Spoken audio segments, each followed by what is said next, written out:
Hello guys, Prox here and welcome back to another video. This is gonna be our gun modeling series. I'm gonna be modeling some guns. First of all, I want to start off by saying that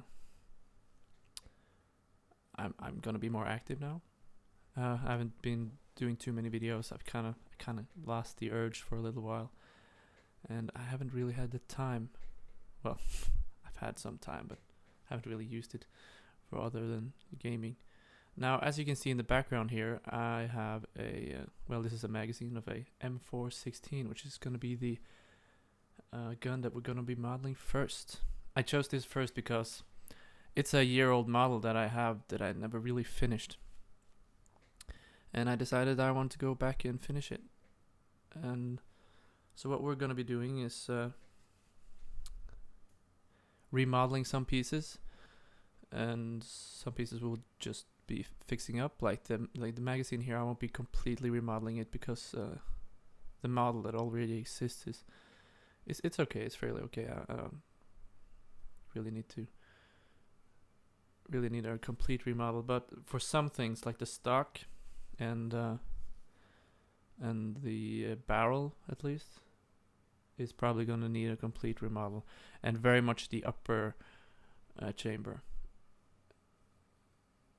Maybe the pistol grip. I'm not sure, but we'll get to that when we get there. Now, in the background here, as you can see, this is time lapsed. This is not real time. It's about double speed.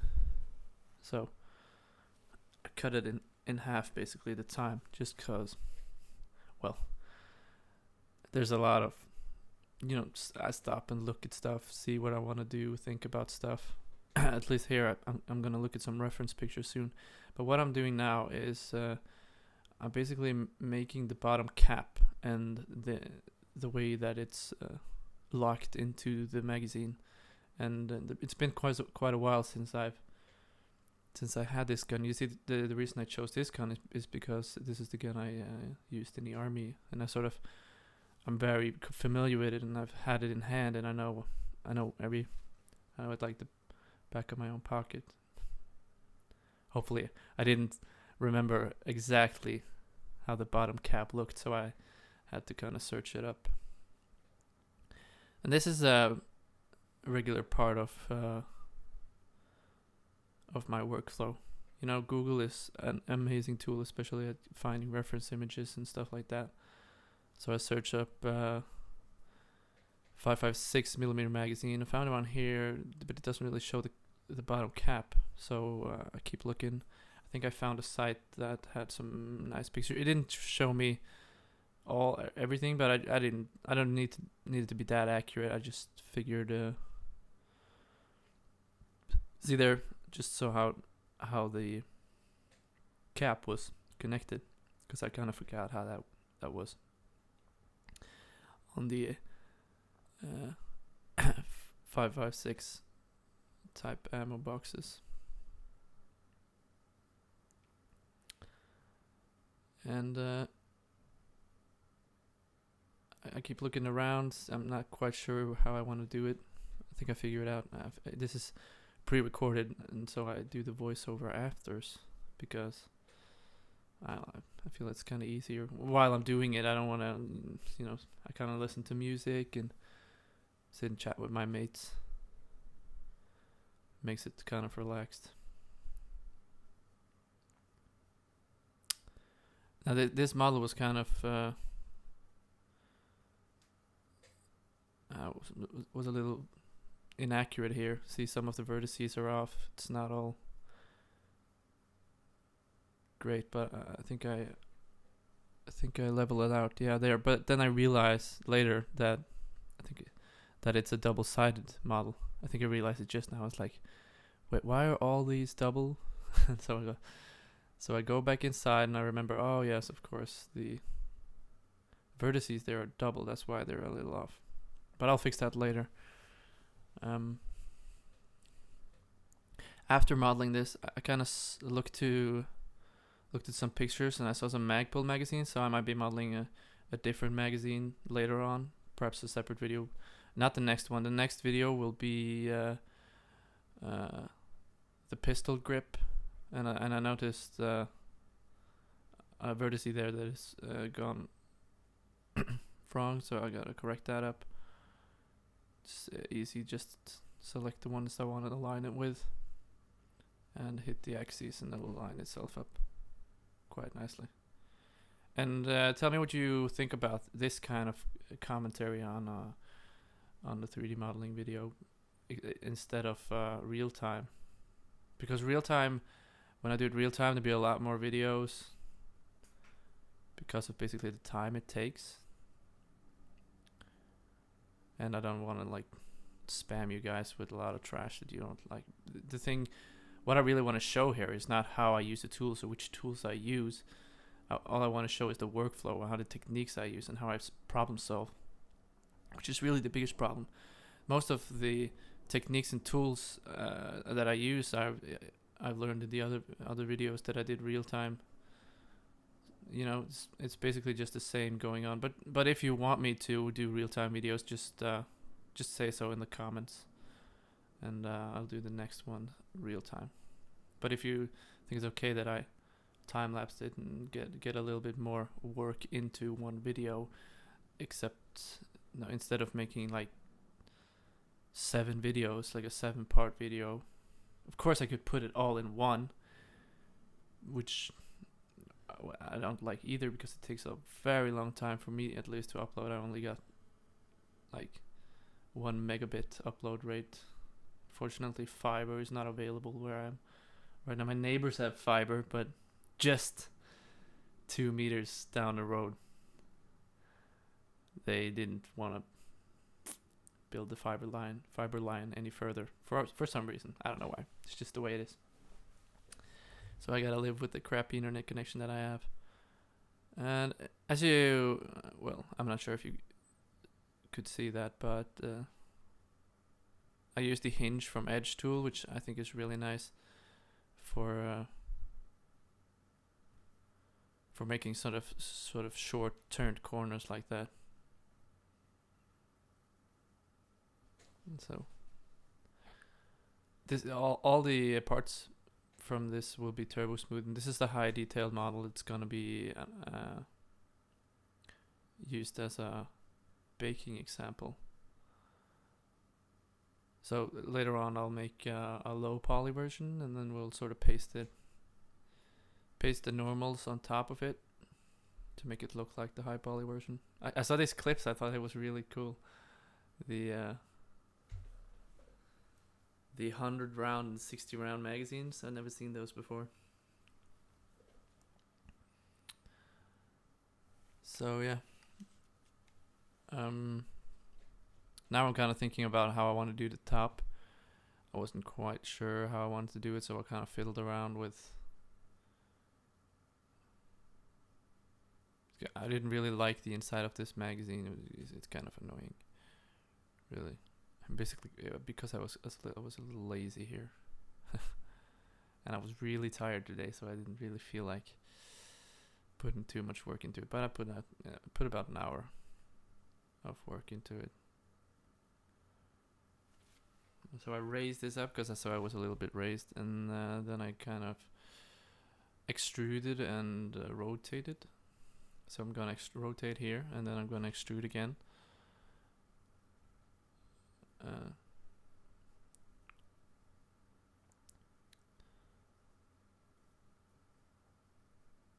Like so. I thought it was a little bit bigger, so extrude one more time, and there. I didn't like the bend though. I'll probably fix these. Fixing the bends, and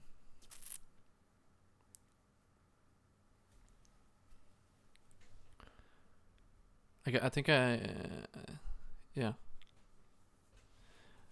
I tried to sort of align them up and fix them like that, because the relax tool didn't really work for me. So I aligned them up, and later on I kind of I don't fix all of them. I just kind of let the bottom ones be to get this kind of transition from the from the curve to the flat area.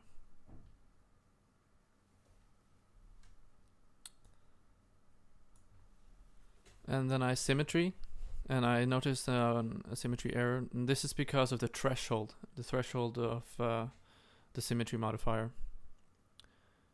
Because of the vertices in the middle there are less than 0.0 centimeters apart, and even less on the other side. So I put it to 0.004, which fixed my problem. And then I mess around with the smoothing modifier just to look at how it smooths without the turbo smoothing. And then I want to start making the inside. Basically the what's it called? I can't really remember what it's called, but the part that pushes the bullet into the chamber. And it has this bulge to it that was really annoying to model. I didn't really bother taking it all out, but I made it. It'll do.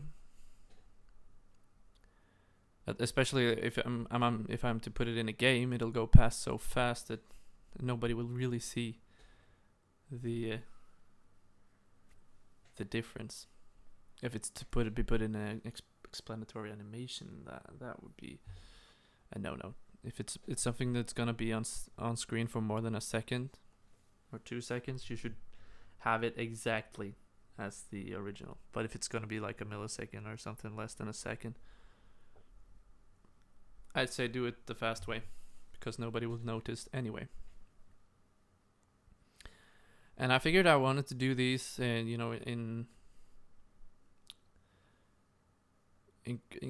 sort of coexist with some Battlefield gameplay for the gun that I'll be doing. So maybe I'll add some Battlefield 3 gameplay with the M416, or the HK416, which is really the name of it, but in Battlefield, because of copyrights and Heckler and Koch, like, they don't really want their product to be associated with a video game. DICE had to name it the M416 instead of the HK416. Doesn't really matter. Still the HK416. It's kind of easier to say the M416. It's a nice kind of short way to say it. So this is how I figured out how I wanted to do the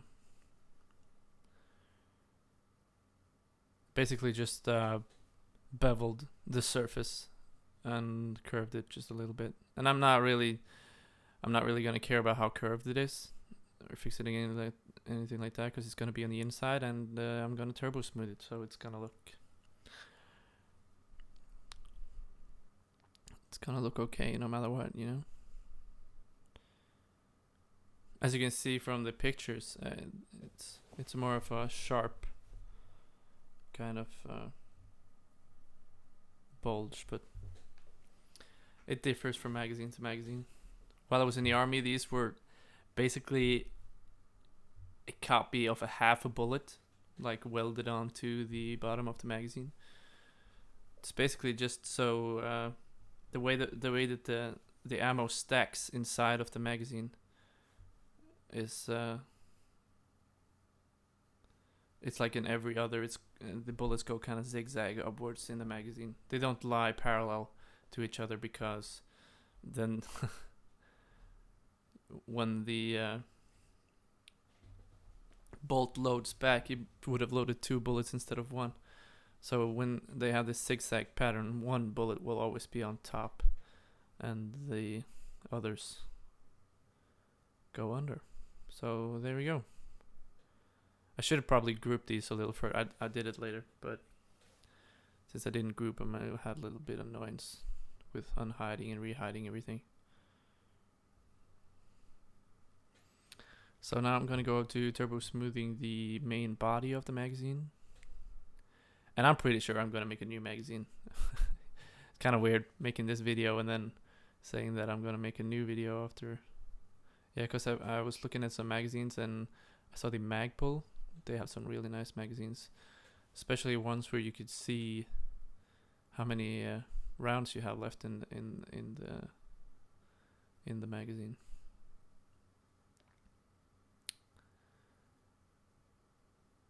So now I'm just going around adding support edges and stuff, so we don't get too sharp edges.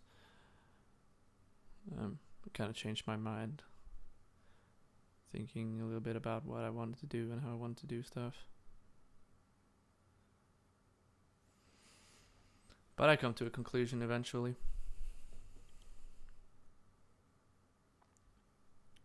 See, I thought it turned out okay. It's not super great or anything, but it's not like this is gonna be a portfolio piece or something like that. It's not for a client either. It's just to kind of show you guys the workflow and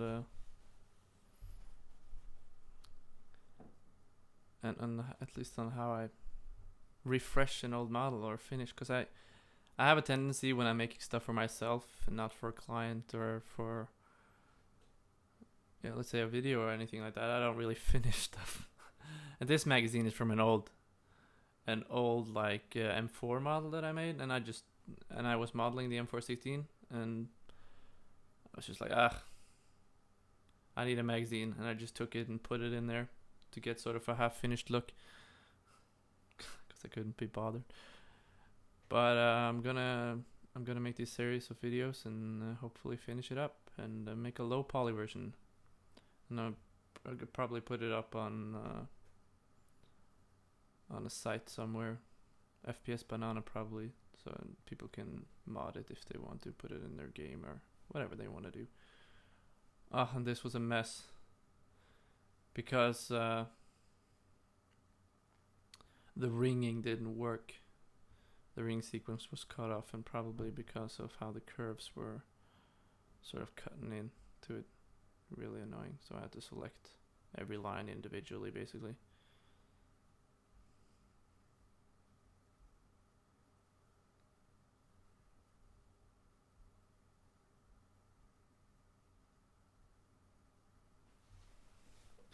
But then I select it all up, add the connection lines,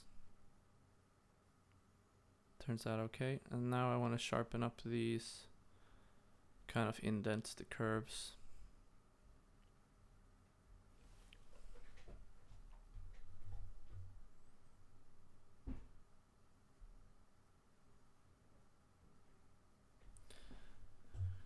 Yeah. And if you wonder what the purpose of these are, it's to keep the bullets, not shaking around in the magazine, and to reduce the friction between the bullets and the magazine itself when the bullet gets pushed up. Because if there were there's less surface area connecting with the bullets from the magazine. That's why they're there. Not really relevant information to 3D modeling, but sometimes I say that, the more you know about what you're making, you kind of got to be a jack of all trades when you're doing 3D modeling, and just be know it everything, just acquire as a lot of information as you can about the thing that you're modeling, especially when you're modeling something from real world. Having real correct information really helps. Of course, a lot of people can get away with just whiffing it and imagining stuff, but if you really fired this gun, and if you really if you're familiar with how magazines work and stuff like that, it'll be a lot easier to even imagine how a new magazine would be if you're designing a new magazine, the one that's not going to be correct to the real world. So we're getting to the end here, and I guess that was it. That was the first video for modeling the magazine. Stay tuned for the next one. Maybe I'll upload it today, maybe I'll upload it tomorrow, but I think it'll be the pistol grip, and that will also be a It won't be a remodel, I'll just retouch it. So thank you for watching, and yeah, Proximo out.